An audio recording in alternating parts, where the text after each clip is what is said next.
My name is Benjamin Akakpo. This is Joy News Desk. Thank you for staying with us. Now, coming up, former Deputy Finance Minister Dr. Cassio Attoforsen and two others face criminal charges as Attorney General files suit against them. We'll bring you the details of that. Also, 30% of health workers not vaccinated as a result of vaccine hesitancy born out of myths and personal reasons. Will Ghana win the fight against the coronavirus? We'll hear from some senior health experts on the way forward. And it's the day before Christmas, the 24th of December. Yeah, we'll share with you excerpts of the multimedia group's last night carol service at the Labadi Beach as we join our clients and cherished audience to wrap up the year.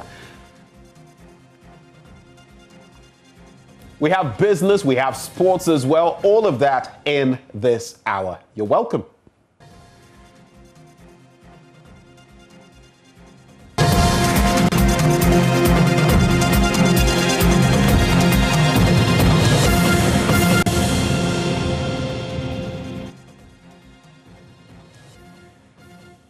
On to our first story. Now, the Attorney General's office has filed criminal charges, including causing financial loss to the state, against former Deputy Finance Minister Dr. Cassio Attoforsen and two others.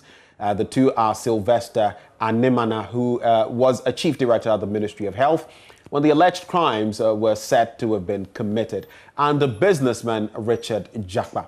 The case relates to the procurement of 200 ambulances by the Professor John Evans Atta Mills and John Mahama-led governments. Documents filed by the AG's office trace the events culminating into the alleged crimes to an announcement made in the 2009 State of the Nation address regarding plans to procure ambulances for the country. My colleague Elton Brobe joins via Zoom with more details. Elton, if you can hear me. So, do give us details of this writ that has been filed by the AG. What are the salient points to take note of?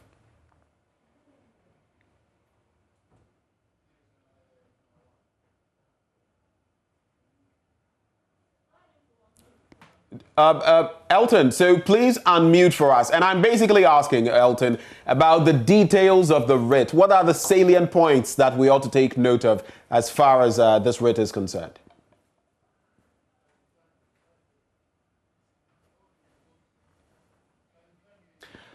Right, so we'll try to reconnect with my colleague Elton Brobe, who will bring us the scoop on that development shortly. But the Vice Chancellor of the University of Health and Allied Sciences and board member of the Ho Teaching Hospital, Professor John Japong, has expressed concern about the hesitancy of some health workers to get vaccinated against COVID-19. According to him, 30% of health workers have not received the jab due to personal reasons and myths surrounding the COVID-19 vaccines. Now, speaking at the Ho Teaching Hospital, the 2021 Carol Service of the Ho Teaching Hospital, he implored health workers to act as ambassadors of COVID-19, get vaccinated, encourage others to do so, as well as observe the protocols. In a short address, the Vice Chancellor of the University of Health and Allied Sciences and a board member of the Ho Teaching Hospital, Professor John Owusu-Japong, lamented the unwillingness of some health workers to get vaccinated against COVID-19.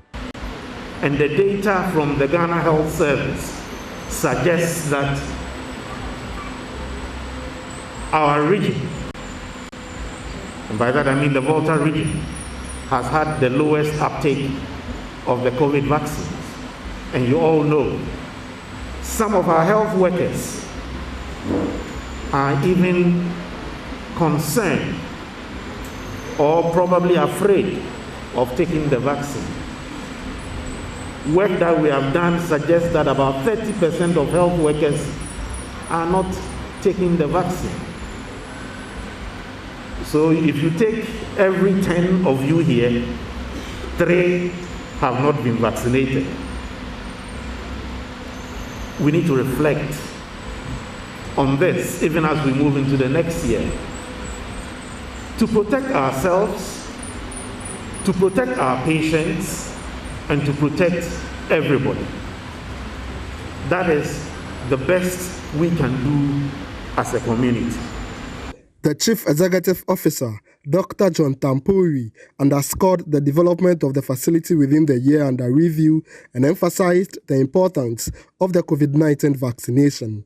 I say to them, Ayiko, we must not forget that a new wave has emerged because the figures trickling in indicate that we are entering the fourth wave. And so I urge all of you to try to stick to the protocols that have been, accepted worldwide. And for those of you who have not been vaccinated, I think previous speakers have talked about it. I will implore and plead with you that it's very important you do that to save your life, the life of your family, and indeed save this country, because human life is what is going to bring about productivity and bring about our economic upgradement. The Home Municipal Chief Executive, Divine Bosson, assured of the government's commitment to improving logistic and human resources in the country's health sector. We are working very hard to address all these challenges. And so I will urge you not to be daunted. Be hopeful, as the best is yet to come. The Whole Teaching Hospital within the year under review established a cardio unit, breast cancer service center, decentralized the management of budget committees, enhanced human resources at the security unit, among others. Fred Kwame Asari, Joy News, Ho. Now, as we've heard, the Attorney General's office has filed criminal charges, including causing financial loss to the state, against former Deputy Finance Minister Dr. Cassiel Attoforsen and two others. The two are Sylvester Animana, who was the Chief Director at the Ministry of Health when the alleged crimes are said to have been committed, and a businessman, Richard Jakpa.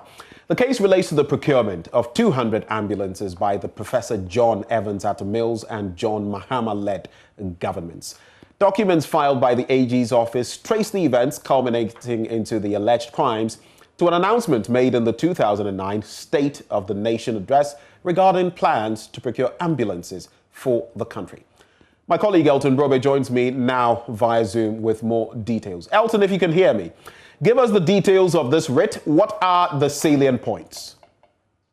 So let's start with the particulars of offense. And according to the writ filed by the Attorney General, Chancellor Attoforsen, who between August 2014 and April 2016, according to the particulars of offense in Accra, in the Greater Accra Regional Republic, willfully caused financial loss of 2.370 million euros to the Republic by authorizing irrevocable letter of credit valued at 3.950 million euros to be established, out of which payment amounting to 2.370 million euros were made to Big C General Trading Limited of Dubai for the supply of vehicles purporting to be ambulances without due cause and authorization. Against Attoforsen has also been cited in an abasement of crime, namely willfully causing financial loss to the Republic, contrary to Section 201 of the Criminal Offences Act. Now, as it relates to Sylvester Animana, his particulars of offense include the fact that between August 2014 and April 2016, Accra, in the Greater Accra region, Chancellor Attoforsen, he abetted with Chancellor Attoforsen to cause financial loss of 2.370 million euros to the Republic of Ghana by facilitating Chancellor Attoforsen authorization of irrevocable letters of credit, under which payments were made to Big C General Trading Limited of Dubai for the supply of vehicles purporting to be ambulance without due process and authorization. And it goes on to also name Richard Jakpa, also in the same period between 2014 and 2016, also colluding according to the particulars of offense with Chancellor Attoforsen, the Chief Director, to cause financial loss to the state to the tune of 2.73 million euros. Now, according to the facts of the case, the first accused person, Chancellor Attoforsen, was a deputy minister for finance between 2013 to 6 January 2017. The second accused person, Sylvester Animana, was at all material times the chief director of the Ministry of Health. The third accused person, Richard Japa, was at all material times, according to the facts of the case, the local representative of Big C General Trading Limited, a company based in Dubai. In the year 2009, the President of the Republic indicated in his message on the State of the Nation and delivered to Parliament that a new ambulance will be procured to expand existing fleet to enable some districts to be covered by the National Ambulance Service. Following this unrest, the Ministry of Health, according to the facts, initiated action to acquire more ambulances. The third accused person, using his company, Japa, and business, presented a proposal and a term loan to the Ministry of Health, which he claimed to have arranged from Stanbic Bank to finance the supply of 200 ambulances to the government.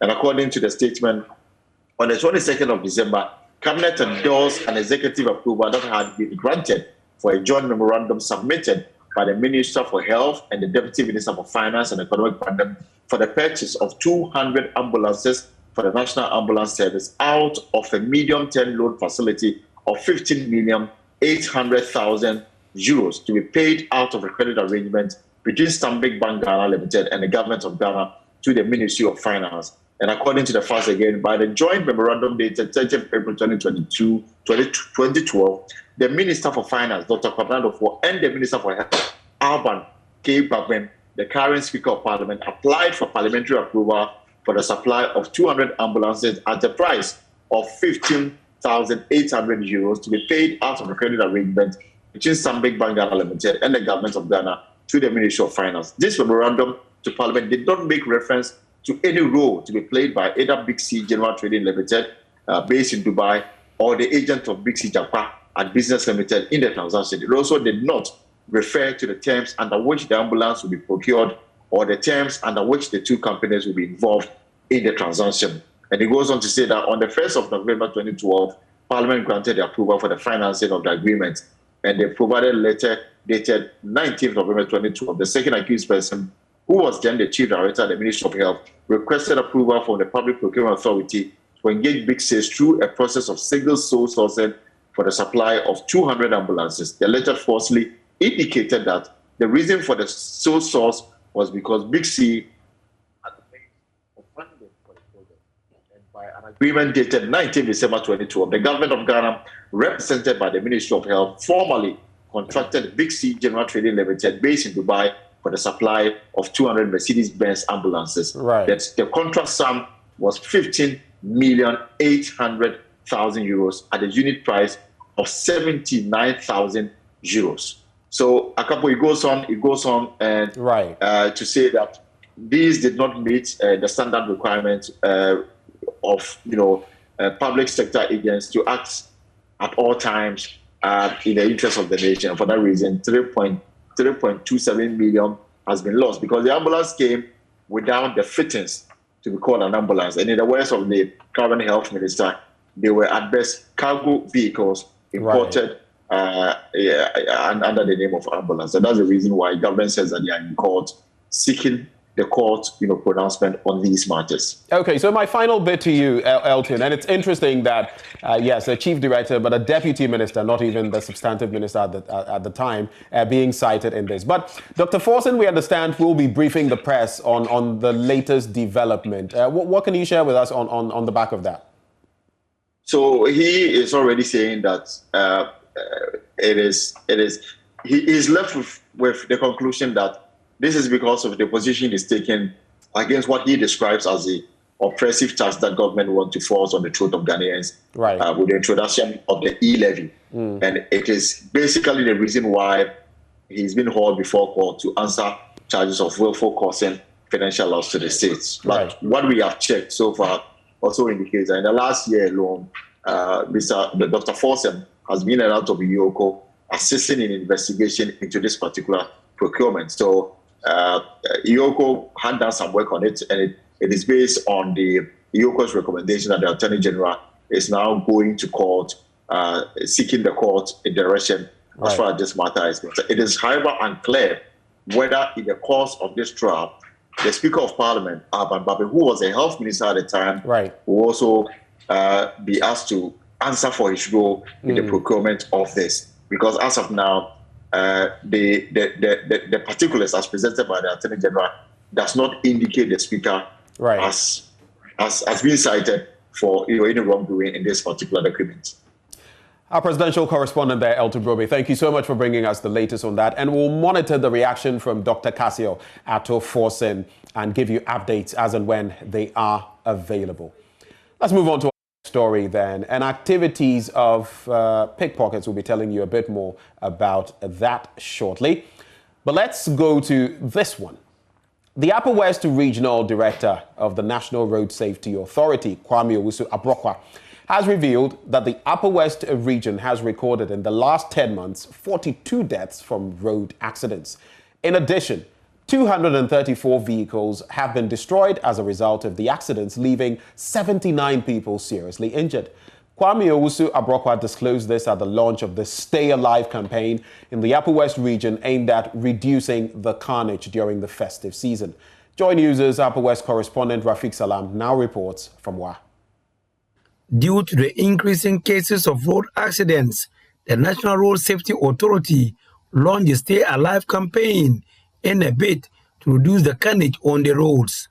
Out of the over 2,500 persons that lost their lives to road accidents in the country this year, 42 of them are from the Upper West region. The launch of the Stay Alive campaign in the region is therefore to create awareness of the need to be disciplined to reduce the carnage on the roads. Upper West Regional Director of the National Road Safety Authority, Kwame Owusu-Abrokwa, expressed concern about the increasing fatalities on the road. Most of these fatalities, according to him, have been attributed to the work of the devil. He urged road users to follow the stipulated traffic regulations in order to shame the devil. And when you die, Obunsam will be sick somewhere, and you know when you apply your blades, you know the helmet, and that will be authorized. So all that we can say is that this year alone, within the last 10 months, we've had about 42 people dead. That is more than that of COVID. That is more than COVID killing. COVID within that time killed about not more than 20. But we here are killing ourselves with a huge number of 42. And that of the vehicles that have been destroyed, 234. We have the serious injury, that is 79. Industrial Relations Officer of the Upper West Regions branch of the Ghana Private Road Transport Union, Alhaji Nuhu Mahama, agreed hook, line and sinker with the Upper West Regions Director of the National Road Safety Authority. However, he also penciled deplorable roads and lack of road signs as a reason for some of the accidents in the region. One other thing that is affecting us is lack of road signs. Lack of road signs and road markings in the region. If we talk from the police station on the tomorrow, before you go to the controller police station, you can see that they have put some ties there. At the road sign, and around about the ties into the road marking, it is something that is uncalled for, which has to be changed. Chief Director at the Upper West Regional Coordinating Council, Peter Mala, who represented the Upper West Regional Minister, called for behavioral change among drivers and pedestrians. When we disobey driving regulations and road signs, accidents happen. And we attribute them to the devil or witchcraft or some supernatural powers. If we behave properly rules and listen to advice of the police and other road safety experts, road accidents in our country will reduce to the barest minimum. Let us make this year's Christmas and subsequent festive seasons accident-free by behaving well on our roads. Reporting for Joy News, Rafiq Salam. Wow. Well, let's stay in the Northern Belt, and stakeholders at the Northern Regional Coordinating Council end-of-year meeting have called for investigations into the category of men who get schoolgirls pregnant in the region. They want to know whether it is student-to-student affairs or older men outside the schools. The stakeholders made the call following a large number of female students who got pregnant at this year's West African Senior High School Certificate Examination. The end-of-year meeting brings stakeholders and various departmental heads together to deliberate on how far they have fared through the year. Presenting the educational situation of the region to the stakeholders, the Northern Regional Director of Education, Dr. Peter Tifwa, said there was the need to address these concerns swiftly. He said the wish of the Ghana Education Service is that these girls do not get pregnant at all, but if it happens, there is the need for them to be encouraged to stay in school until they complete. Kushebu Senior High, absent due to pregnancy, 0. Those who wrote was pregnant, 1. And I want to talk about this one. This person who went to write the exam when she was pregnant, I think the very first paper, she was in labor. And she went to deliver in the school and came back to sit down to write.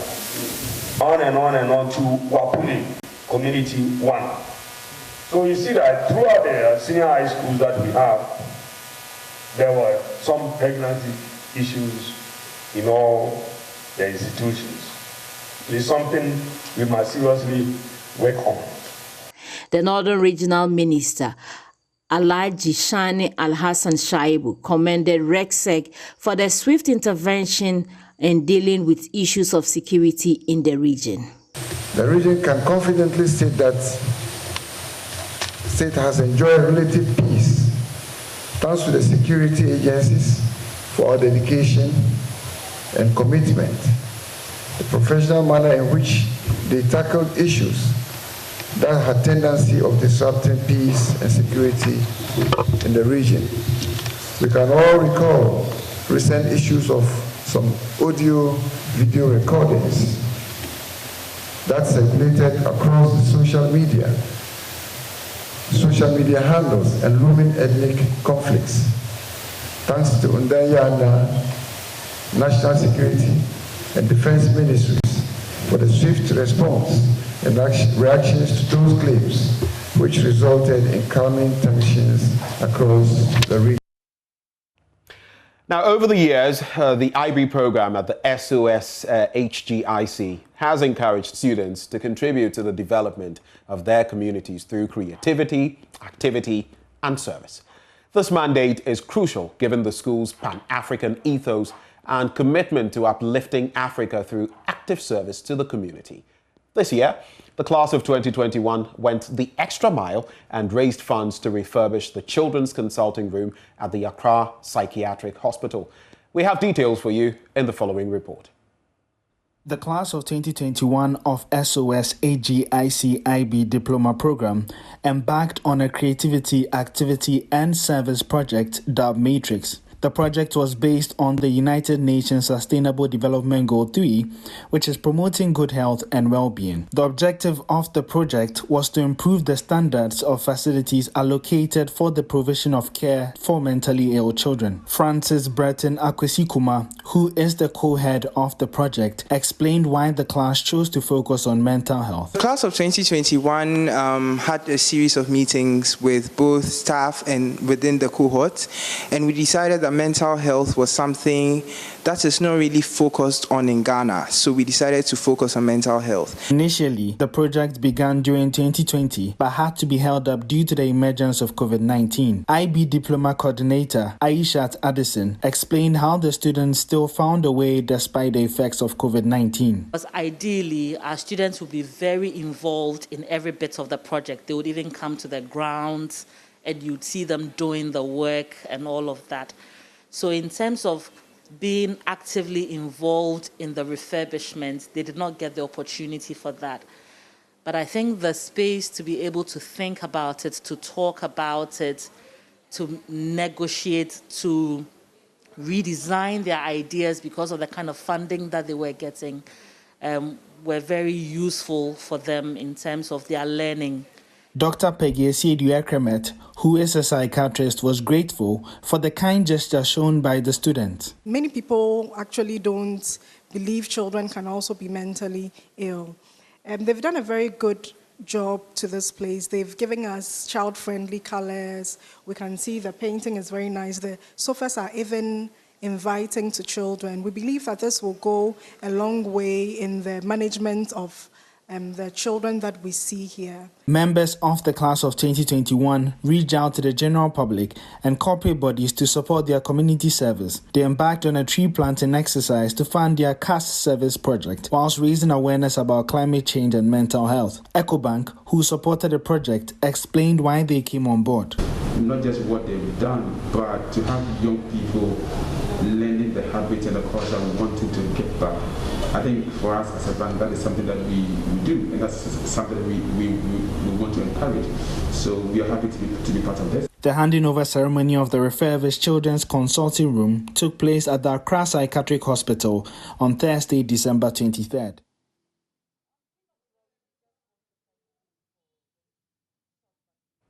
Let's talk a bit of safety. Now, if you're having any meat meal this festive season, chances are high the animal may have passed through the Boku market en route your dinner table. Boku's goat market is Ghana's largest, with supplies from Burkina Faso and northern Togo. Thousands of different goats and sheep breeds are bought and sold here and transported onto other markets. Joy News' Justice Baidu has been there and reports. Goats and even more goats. This is the place to have them all. Tall goats, short goats, fat goats. All breeds are here. Welcome to the Boku Goat Market. The people who sell here have been in this business for decades. This market has buyers and sellers coming in from 3 different countries. Burkina Faso to the north, Togo to the east, and here in Ghana where people come from all over the country to transact business. There are people who even buy from here to West African countries like Ivory Coast and Liberia. So my name is Abdullahi Kalusa. So I'm selling goods for Kariama market here. Abdullah's father made a life out of selling goats. As a child himself, he came to this market helping his father sell animals. Today, 10 years after his father died, he has taken over, building his own goat business empire. We like goats and sheep. They are good business to work there. We like them. It's fine. No be easy. The animal like this, if you see somebody disturb animal self, it pay me because of animal is my work. If you do animal's work, it cover big problems. On a good market day, which happens every 3 days here in Boku, he sells more than 100 goats. We will take car go for putting up. Go buy them came for Boku here, Burkina. So we go check safer go there. Go and buy came for Boku here. Sometimes we can sell one animal 7 million, 8 million, 9 million.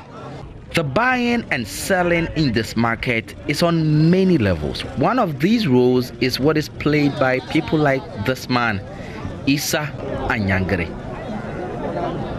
He is a middleman. He has no goats of his own, but knows everyone who has animals to sell, and thus deals with them, waiting for strangers to walk in and sell to them at a price lesser than the sellers would ordinarily sell. Let's take it. If somebody came and want a goat or a sheep, I can help me, and he buy what the normal price it is. And when I finish, she will also know that as I just help him, she will also give me something small. The reason why they have been coming to me or my colleague is, if you come straight and buy and there is a problem, nobody will support you, because it is the market. You don't know anything. You don't know somebody here. Maybe they can steal and do what. and come and sell. So if you buy and the owner come and see you and say it is your own, whom are you going to ask? Festive seasons like Christmas is usually a big business time for the goat sellers here. But according to them, this Christmas has been different. The festive season is just about kicking in, and Boku's goat sellers are hoping for better days ahead. But in the meantime, just know that these are the people who are working tirelessly to ensure your goat meat gets onto your dinner table. Justice Beidou, Joy News, Boku.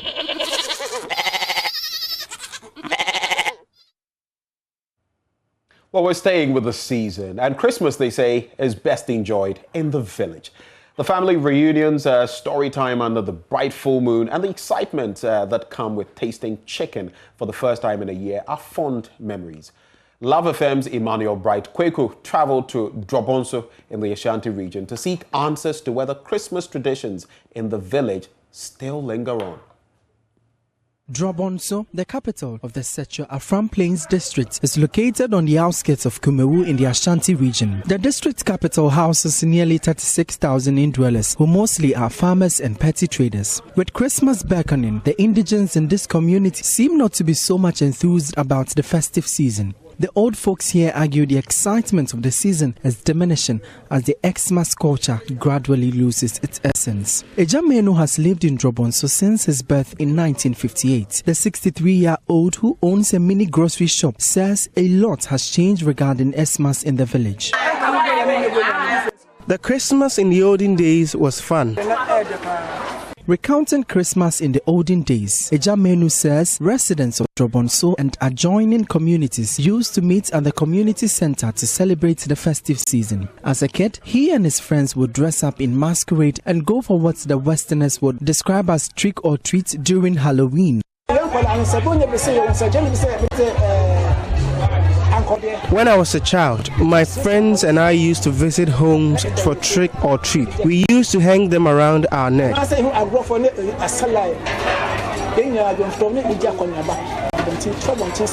Other folks ascertain the Xmas, unlike the olden days, have changed dramatically. A lot has changed. I remember those times. It was difficult getting a bus to come here. You would have to leave wherever you are before 20th for Christmas.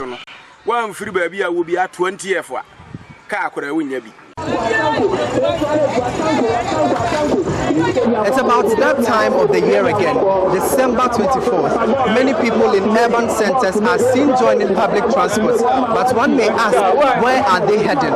Is it a village for Xmas? Let's find out more from these travelers.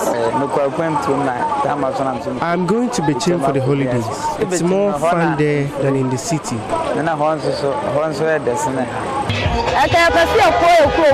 Xmas in the village is more fun. My siblings and I normally go back home to enjoy the holidays. Others have attributed the changes in the Xmas traditions in the village to the recent economic hardship in these remote areas. Back in the days, Xmas was fun. The villagers used to come here to buy items for the festive season, but it's not the same anymore. Do you visit your village for Xmas? From Kumasi, for Joy News, my name is Emmanuel Bright Kweku. Yesterday. Up next, business.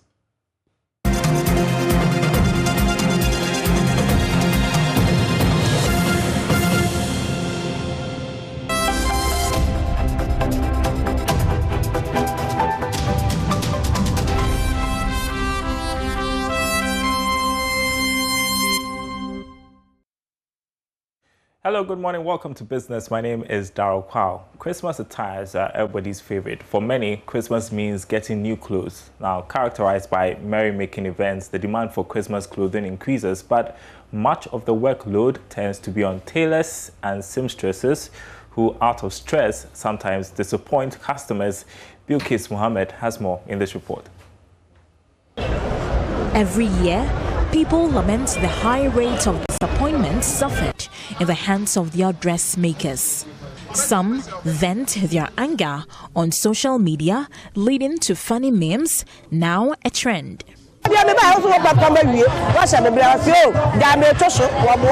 Antiata is a trader at Kejetia Market. Due to her bad experience with her seamstress, she prefers to buy already made dresses to avoid disappointments.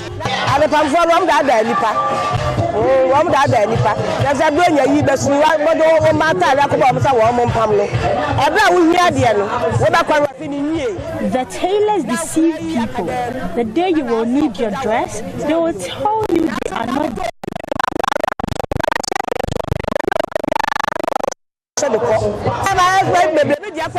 My dress of about 3 months is still with my seamstress. Other traders have suffered similar disappointments.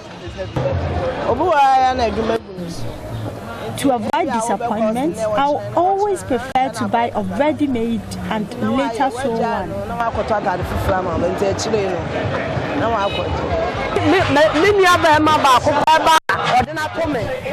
I gave a cloth to my seamstress, and for 3 weeks now, I haven't had anything.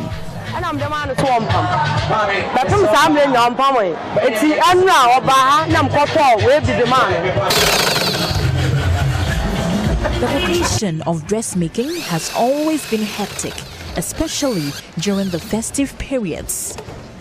David Echampon, a tailor at Edum, attributes the inability of tailors to meet expectations of customers due to the late demand for service. Scenarios no baby. Yeah, boy, I'm the baby or your man or from Bantam because to be a train say Christmas will be drew and Sana or the Abba. They all wait until it's almost Christmas before they bring their clothes, and tailors always want to take advantage of this season. Christmas ni drew a cocoa into Yenja. I won't say Obama cocoa no apa or go pound. I just next year and I just a wood in our boss or not. And yeah, wow, Tibe now on Saka, wow, Tiani, you know, then yeah, you're disappointed. And yeah, entirely true say, yeah, kind of by other tailors, we call it Sebiaji. I just said no crana no Kabadi Jumano. I was saying Koya Crana on ye. Customers and advice say, Mama Moon Chima, Christmas Eve Nanka Sandru. Bet me up Ebia Fitibe October and as of November crana. The customers are advised to bring their stuff in month to Christmas to avoid disappointments. December no Emma and Sana yes I know utie ya fine but utie ya now acquire disappointment. The choice is yours to buy already made dresses or get the assurance your dressmakers will deliver your order on schedule.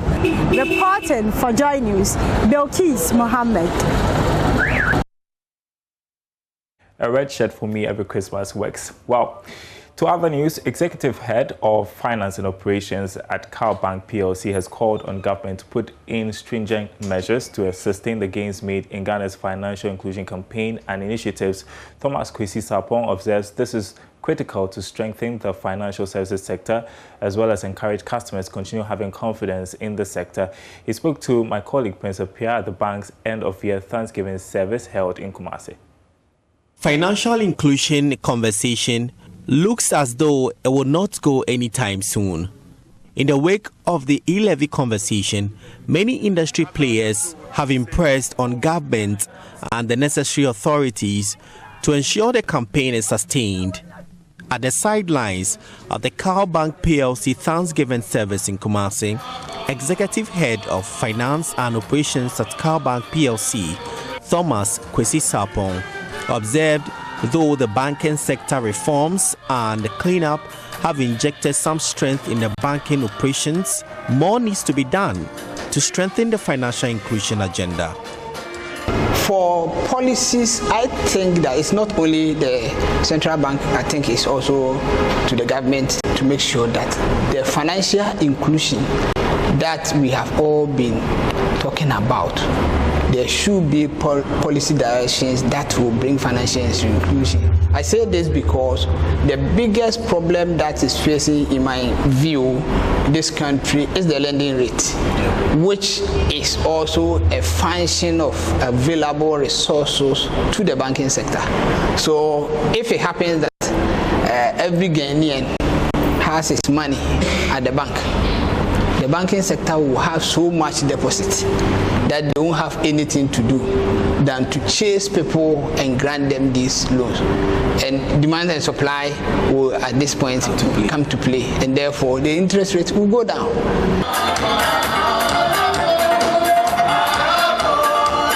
The annual Thanksgiving service by the bank is meant to appreciate God's guidance throughout the year for the bank. Mr. Sapon believes this is important as they plan for the next financial year.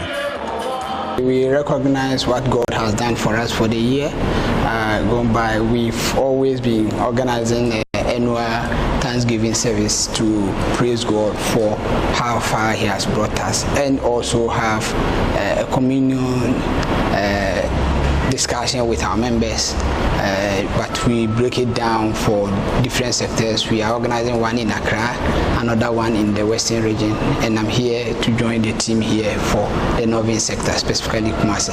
A special Kalban choir, for instance, was put together by management to climax the Thanksgiving service with beautiful renditions of Christmas carols. Prince Apia reporting.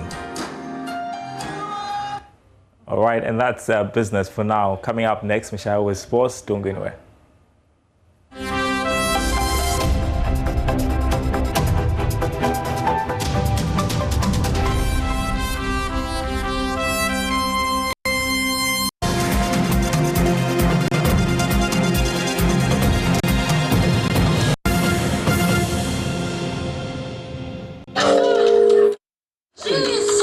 With us throughout this hour. My name is Benjamin Akakpo. Check out more stories on myjoyonline.com.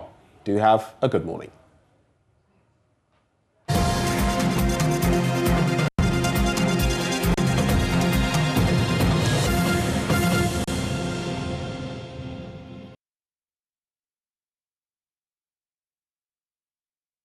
In this season of giving, sharing, and gratitude, we pause to appreciate people who made our journey joyful.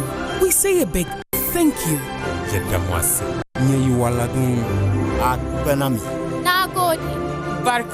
From all of us here at the Multimedia Group and our families to your families, grateful hearts. Asida, Christ